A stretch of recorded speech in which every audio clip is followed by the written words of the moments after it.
Paz y bendiciones. Hoy les traigo un tema muy interesante y sobre todo muy actual.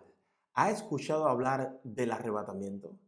¿Qué dicen las Sagradas Escrituras acerca de este evento? Pues no te vayas.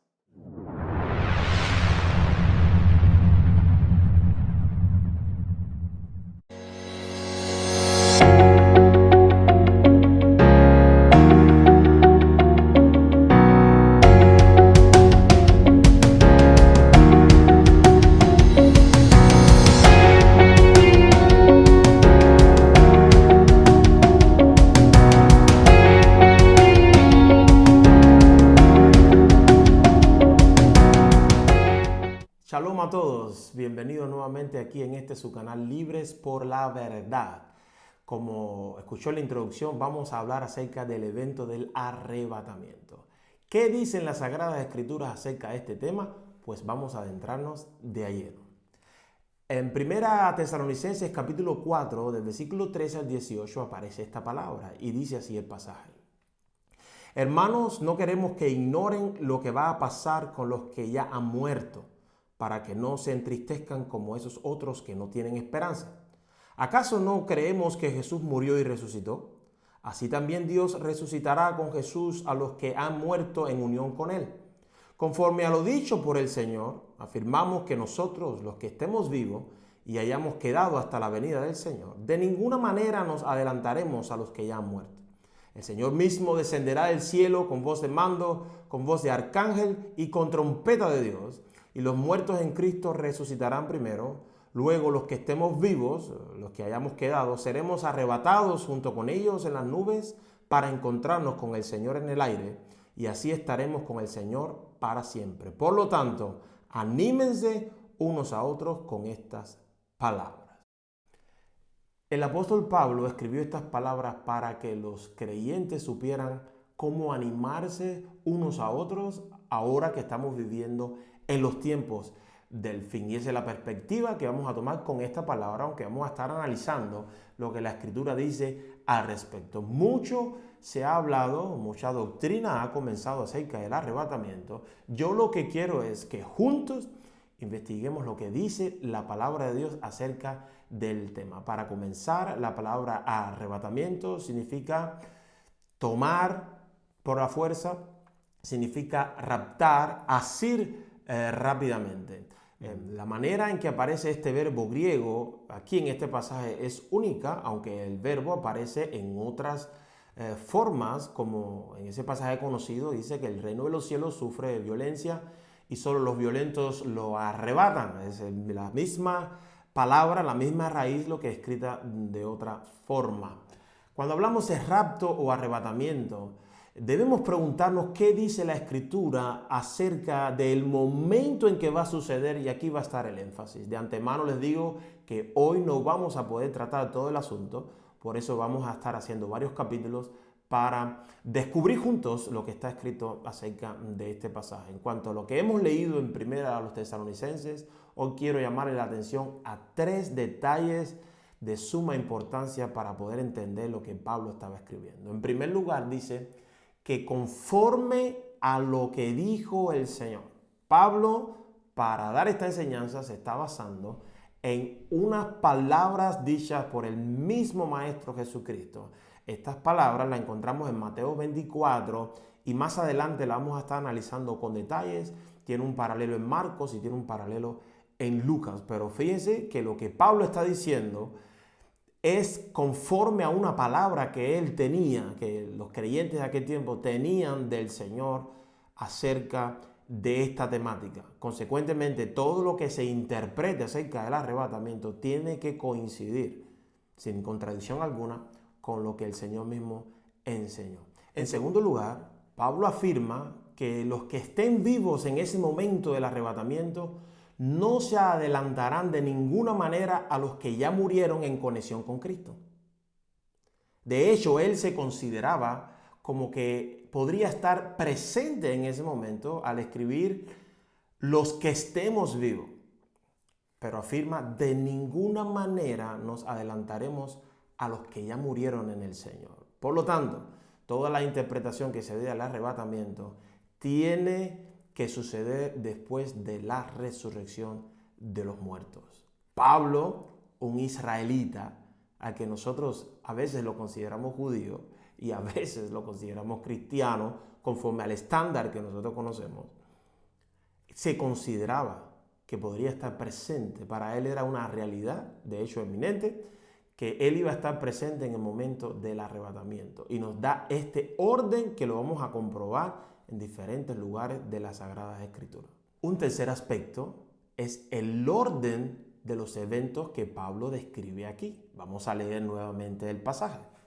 Conforme a lo dicho por el Señor, afirmamos que nosotros, los que estemos vivos y hayamos quedado hasta la venida del Señor, de ninguna manera nos adelantaremos a los que hayan muerto. El Señor mismo descenderá del cielo con voz de mando, con voz de arcángel y con trompeta de Dios, y los muertos en Cristo resucitarán primero. Luego, los que estemos vivos, los que hayamos quedado, seremos arrebatados junto con ellos en las nubes para encontrarnos con el Señor en el aire, y así estaremos con el Señor para siempre. Entonces, Pablo afirma, desciende el Señor, suena la trompeta, resucitan los muertos, y después es que los creyentes que estén vivos serán arrebatados. Este es el orden. Y esto nos hace preguntarnos algo muy importante. ¿Cuándo dice la Biblia que sucederá la resurrección de los muertos? Vamos a investigarlo. Luego de describir la venida del Señor en el capítulo 19 del Apocalipsis, cuando viene este jinete en el caballo blanco, cuyo nombre es el Verbo de Dios, en el capítulo 20, los primeros 6 versículos vamos a leer que describe el momento de la resurrección de los muertos. Dice así: vi además a un ángel que bajaba del cielo con la llave del abismo y una gran cadena en la mano. Sujetó al dragón, aquella serpiente antigua que es el diablo y Satanás, y lo encadenó por 1000 años. Lo arrojó al abismo, lo encerró y tapó la salida para que no engañara más a las naciones, hasta que se cumplieran los 1000 años. Después habrá de ser soltado por algún tiempo. Entonces vi tronos donde se sentaron los que recibieron autoridad para juzgar. Vi también las almas de los que habían sido decapitados por causa del testimonio de Jesús y por la palabra de Dios. No habían adorado a la bestia ni a su imagen, ni se habían dejado poner su marca en la frente ni en la mano. Volvieron a vivir y reinaron con Cristo 1000 años. Esta es la primera resurrección. Los demás muertos no volvieron a vivir hasta que se cumplieron los 1000 años. Dichosos y santos los que tienen parte en la primera resurrección. La segunda muerte no tiene poder sobre ellos, sino que serán sacerdotes de Dios y de Cristo y reinarán con Él 1000 años. Entonces vean que el Apocalipsis dice que la resurrección de los muertos, de los que murieron a causa del testimonio de Jesús y de la palabra de Dios, sucede después de la venida del Señor. Los que creen que el arrebatamiento sucede anteriormente a la segunda venida, consideran que estas almas decapitadas son aquellos que durante el periodo de la tribulación de los 7 años tuvieron que sufrir un testimonio, y no la iglesia, que según esa manera de pensar fue ya arrebatada en un momento de la historia antes de que venga el periodo de la tribulación. El problema con esta interpretación es que a esta resurrección de los fieles al testimonio de Cristo y a la palabra de Dios se le llama la primera resurrección. ¿Qué significa primera? Pues que no hay ninguna que le antecede. ¿En qué sentido? La palabra aquí es protos, que significa primera, que puede ser primera en número, puede ser primera en tiempo, puede ser primera en naturaleza. Y aunque conocemos que hay otras resurrecciones en la Escritura, incluso en el Antiguo Pacto hay otras resurrecciones, esta es primera en su manera de ser. Aquellos que resucitaron antes, con la excepción del Señor Jesucristo, que es el primogénito de la resurrección. ¿Por qué? Porque aunque otros resucitaron antes que Él, de la manera en que Él resucitó para no tener más conexión con el pecado, Él fue el primero. Por eso Él es el primogénito. Y esta resurrección es la primera porque es la primera en su clase. Resucitarán los fieles, los santos, los justos, para tampoco tener más ninguna relación con el pecado. Al decir que es la primera, está confirmando que anteriormente a esta no hay ninguna de esta forma que le antecede. Por lo tanto, Pablo escribió que el arrebatamiento sucede después de la resurrección y es esta la resurrección porque es la primera y es ubicada después de la venida del Mesías. ¿Por qué es importante entender este detalle? Porque recuerde que hablamos que el texto de Tesalonicenses tiene un orden y el orden es la venida del Señor con voz de arcángel, con trompeta de Dios. Después, los muertos en Cristo resucitan primero. De ninguna manera se adelantarán los que serán arrebatados. Y después viene el arrebatamiento.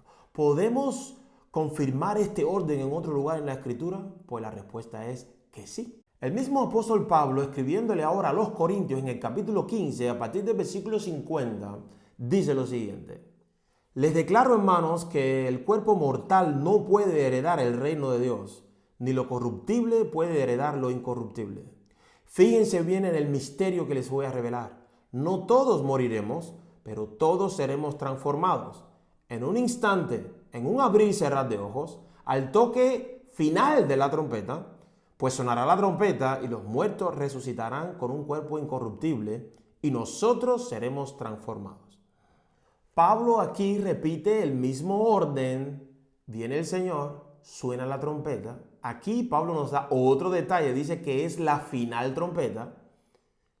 Los muertos en Cristo resucitan y después los que estén vivos, considerándose él como que si estuviera vivo, dice seremos transformados. Ese es el mismo orden que leemos que le escribió a los tesalonicenses. En este mismo capítulo 15 vamos a leer ahora unos versículos antes donde él vuelve a mencionar el orden de estos eventos del fin. A partir del versículo 20 dice lo siguiente: lo cierto es que Cristo ha sido levantado de entre los muertos como primicias de los que murieron. De hecho, ya que la muerte vino por medio de un hombre, también por medio de un hombre viene la resurrección de los muertos. Pues así como en Adán todos mueren, también en Cristo todos volverán a vivir, pero cada uno en su debido orden. Cristo, las primicias, después, cuando Él venga, los que le pertenecen. Entonces vendrá el fin. Cuando Él entregue el reino a Dios el Padre, luego de destruir todo dominio, autoridad y poder, porque es necesario que Cristo reine hasta poner a todos sus enemigos debajo de sus pies. El último enemigo que será destruido es la muerte, pues Dios ha sometido todo a su dominio. Atención, el texto dice literalmente que cuando Él venga es que resucitarán los muertos. Y recuerde que no hay arrebatamiento hasta que no hayan resucitado primeramente los muertos. Primero tiene que venir Cristo.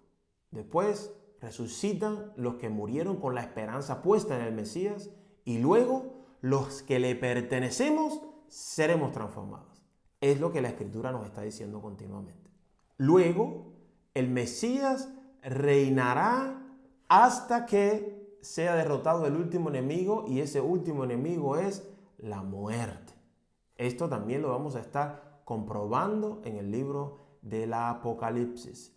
Este es el orden: la venida, la resurrección, arrebatamiento, el reino de Cristo y al final es destruida la muerte. Ahora, ¿qué reveló el Maestro mismo? ¿Qué dijo el Señor Jesucristo acerca de los eventos del fin? ¿A qué palabra del Señor se está refiriendo Pablo cuando dice conforme a lo dicho por el Señor? Pues para eso nos veremos en el próximo capítulo. Hasta allí, que el Señor te bendiga y cada día más te apasione por su palabra. Shalom.